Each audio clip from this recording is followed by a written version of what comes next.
Olá pessoal, então dando continuidade às nossas aulas, depois de entender um pouco por que a gente precisa fazer uma previsão de carga de uma edificação e depois de entender um pouco os tipos de potência com as quais a gente trabalha, a gente vai aprender a fazer essa previsão de carga propriamente dita. Os cálculos que eu vou apresentar aqui, eles vêm da NBR 5410 e vale ressaltar que de uma forma geral o que eu estou apresentando aqui é exigido como demanda mínima para locais de habitação. Ou seja, podem ser ambientes de habitação fixa, como uma casa, tá? Uma residência, ou temporária, como por exemplo um hotel. Para aplicações de edificações puramente comerciais, os cálculos de previsão de carga seguem a mesma lógica, só que eles são mais especificados pela aplicação daquele edifício, né? Dependendo do que aquele edifício vai fazer, você vai fazer uma previsão de instalação de equipamentos e a partir dali a gente faz o cálculo de carga, tá bom? Mas eu vou entrar em detalhes mais à frente. Então vamos lá. Como é que a gente faz a previsão de carga em uma edificação segundo a NBR 5410? De uma forma geral, a carga de iluminação ela é baseada na área de um ambiente. Os cálculos de tomada de uso geral, que eu vou explicar o que significa um pouquinho mais à frente, ela é feita baseada no perímetro do ambiente. E o cálculo das tomadas de uso específico, elas dependem da especificidade do local e do cliente, ou seja, daquela aplicação, daquela tomada, tá bom? Na aula de hoje a gente vai focar na previsão de carga de iluminação. Vamos lá? Como que a gente prevê a demanda por iluminação em um local? Ou seja, quanto que a gente vai consumir de energia para iluminar, por exemplo, um quarto ou uma sala? Existem diversas formas, tá? Uma delas, por exemplo, é a gente fazer cálculos de iluminância baseados em cálculos específicos e normas específicas, onde a gente, conhecendo as demandas de iluminação de ambiente, e a gente vai definir que tipos de lâmpadas precisam ser instaladas ali e quantas delas precisam ser instaladas. Então, por exemplo, se você está trabalhando uma aplicação, por exemplo, na escola, você sabe que, por lei, a iluminação mínima em uma superfície de estudo é X. Tá? Então, baseado naquilo, você vai definir a posição da sua lâmpada, o tipo da sua lâmpada e, consequentemente, o consumo da lâmpada. E isso vai ser utilizado como a carga da lâmpada. A 5410 ela tem uma outra metodologia para fazer esse cálculo, que é utilizando a área do ambiente. Tá?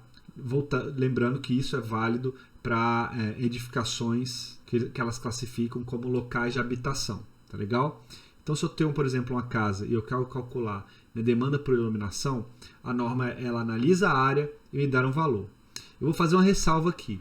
Esse cálculo da norma se baseia em consumos típicos de lâmpadas fluorescentes, tá? Ou incandescentes. Elas não levam em consideração, por exemplo, que hoje em dia mais e mais a gente utiliza, na verdade, lâmpadas de LED, mesmo que de bulbo. Isso vai ter um impacto significativo nos resultados que nós obteremos.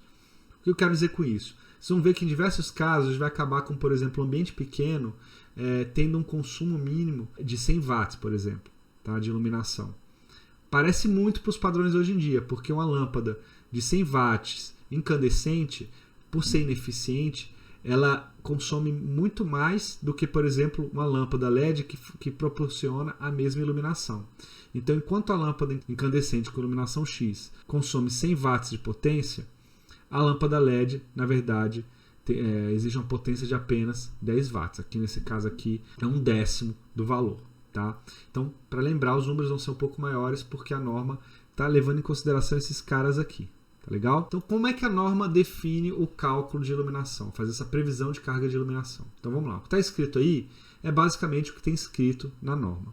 Primeiro, a norma fala o seguinte: você tem que ter apenas, ao menos um ponto de luz no teto para cada cômodo. Ou seja, eu não posso ter um cômodo de uma residência que eu vou falar, aqui não vai ter iluminação. Tá? A norma fala que você vai fazer a previsão mínima de pelo menos um ponto por ambiente. Posso lá no meu planejamento falar que vou ter 2 pontos? Posso. Tá? Lembrando que o ponto de iluminação é aquele ponto por onde eu vou ter acesso a luminária, onde eu vou prender as luminárias. Então, naquele ponto eu posso ter uma lâmpada, 2 lâmpadas, 10 lâmpadas, não importa. Tá? É um ponto de acesso. O mínimo que eu posso ter é 1. Se eu vou ter 2, 3, 4, 5, depende do que eu estou projetando, do que eu estou planejando. É mais uma conversa com o arquiteto, com o usuário, do que qualquer outra coisa. Mas agora olhando para a potência total do ambiente. Então é um ponto, mas qual vai ser a potência total de iluminação do ambiente? Então a norma fala o seguinte: para recintos com área igual ou inferior a 6 metros quadrados, atribuir um mínimo de 100 voltamperes. O que a norma quer dizer com isso? Que se eu tiver um ambiente que tem até 6 metros quadrados de área, então ele está olhando para a área do ambiente, eu vou considerar que o consumo de energia daquele ambiente ali para iluminação é de 100 voltamperes. Tá? E eu posso distribuir isso na quantidade de pontos que eu quiser. 1, 2, 3, 10, não importa. Mas eu vou ter um consumo mínimo, uma demanda mínima, tá? Uma carga mínima instalada de 100 voltamperes. E se for mais de 6 metros quadrados? Olha o que a norma fala. Para recintos com área superior a 6 metros quadrados, atribuir um mínimo de 100 voltamperes para os primeiros 6 metros quadrados. Então, imagine que eu estou trabalhando com esse ambiente, por exemplo, essa sala aqui, de 18,7 metros quadrados. O que a norma fala mais ou menos é o seguinte: você vai pegar os primeiros 6 metros quadrados desse ambiente aí, ó, e você vai imaginar que ali você já fechou que vai ter um consumo de 100. Tá legal? E depois ela fala o seguinte: do que sobrou, a cada 4 metros quadrados, você vai preenchendo em 4 metros quadrados lá dentro, cada 4 metros quadrados, estou imaginando aqui, tá, gente? Não tem um cálculo específico. Ela falou, quantos 4 metros quadrados sobrou ali dentro? Para cada 4 metros quadrados, você vai adicionar mais 60. Obviamente aqui eu fiz uma quantidade de quadrados muito maior do que a área, mas é para ilustrar. Tá? Então a norma fala isso. Você já separa 100 watts para os primeiros 6 metros quadrados e depois, para cada 4 metros quadrados inteiros, eu marquei o inteiros aqui porque ele é muito importante, eu vou adicionar mais 60 voltamperes. Como é que isso funciona na prática? Tá? Vamos fazer um exemplo? Se eu tenho um ambiente de 8 metros quadrados, qual vai ser a minha carga de iluminação que eu vou considerar para aquele ambiente? O que vocês acham? Pela norma é o seguinte: primeiros 6 metros quadrados, 100 voltamperes. Então já tenho 100 voltamperes garantidos. Tá? Sobrou 2, não foi? Esses 2 metros quadrados que sobraram constituem um aumento de 4 metros quadrados? Não, né?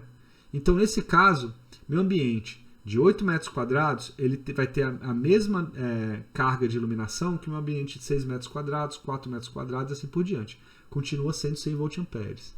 Ele só vai passar a ser, por exemplo, 160 voltamperes quando eu atingir a área de 10 metros quadrados, que é os 6 mais 4 inteiros, né? Eu completar os 4 metros quadrados inteiros. Então, cuidado com isso. A norma pede metros quadrados inteiros, ou seja, acréscimo inteiros.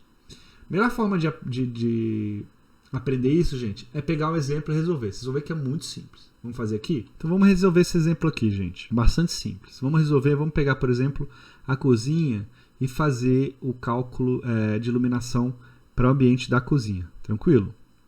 Vamos lá. Eu vou fazer passo a passo, bem devagarzinho, para a gente observar como que isso é feito, tá legal? Então, o primeiro passo, então a norma fala o seguinte: para os primeiros 6 metros quadrados, eu vou separar 100 voltamperes. A cozinha tem mais de 6 metros quadrados, eu continuo. Então, isso aqui eu estou chamando de passo 1. Tá? Segundo passo, a norma fala o seguinte: para cada 4 metros quadrados inteiros adicionais, né, que vão além dos 6 metros quadrados originais, eu vou fazer algo. Então, a primeira coisa que eu preciso calcular é pegar a área total desse ambiente e subtrair 6. Nesse caso aqui, eu vou ter algo no valor de 6,4 metros quadrados, né, que é o meu 12,4 metros quadrados menos 6. Então, eu vou salvar esse valor. Esse aqui é o meu resultado, né? Esse aqui é meu valor 2, enquanto aqui eu tinha o valor 1. Tá? Beleza. Terceiro passo. Agora a norma ela pede para eu ver quantos 4 metros quadrados inteiros cabem no que sobrou. Né? Ele falou assim, para cada 4 metros quadrados inteiros, além dos 6 metros quadrados adicionais, originais, adicionar mais 60 watts. Então eu preciso saber quantos 4 metros quadrados inteiros tem no resultado aqui desse passo 2. Como é que eu faço isso?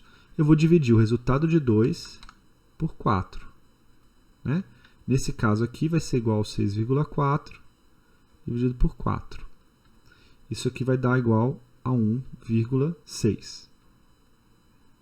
Tá legal? Esse é meu resultado 3. Tranquilo? E agora, passo 4. Eu quero saber quantos 4 metros quadrados inteiros, né, coube aqui. Então, essa divisão foi 1,6, mas eu quero inteiros. Então, o que eu tenho que fazer é o seguinte.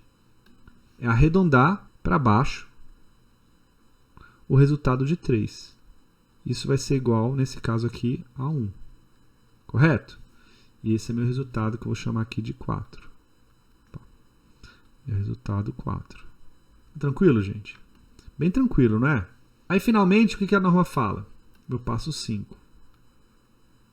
Ela fala o seguinte. Eu vou pegar o resultado de 4 e vou multiplicar por 60. Né? Então, só revendo aqui o que a norma fala aqui. Ó. Passo 1, primeiro 6 metros quadrados, 100 voltamperes. Depois, para cada 6 metros quadrados inteiros adicionais, então estou descobrindo quantos 4 metros quadrados inteiros adicionais eu tenho nesses passos aqui. Então, 2, o 3 e 4 servem para eu descobrir quantos metros quadrados, 4 metros quadrados inteiros eu tenho no que sobrou. Tá? Descobri que tem 1. Então, para cada 4 metros quadrados adicionais inteiros, eu adiciono 60 voltampere. Então, vou multiplicar aquele resultado por 60 voltampere, que é igual, nesse caso aqui, a 60 voltampere. Tá? Voltampere. Tá legal? E, finalmente, o meu passo final, né, que eu vou chamar aqui de passo 6, vai ser somar 1, ou seja, que eu separei originalmente por 6 metros quadrados, com o que eu achei em 5. Aqui é o meu resultado 5.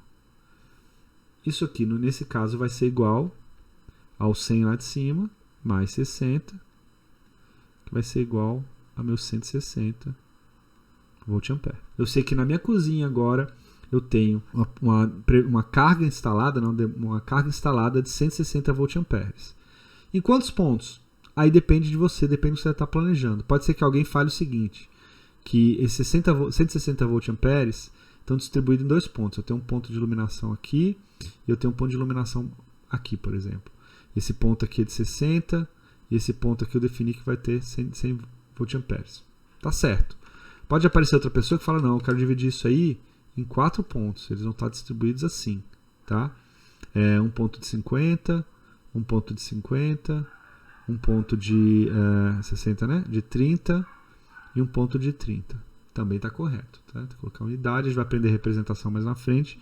Só estou dando uma ideia para vocês de como isso funciona. Tá? Todos esses valores são válidos. O que eu recomendo fazer agora? Fazer o cálculo para todos os ambientes que sobraram aqui, como exercício. Tá legal? Segue esse passo a passo que não tem como errar. Tranquilo, pessoal? Vamos lá.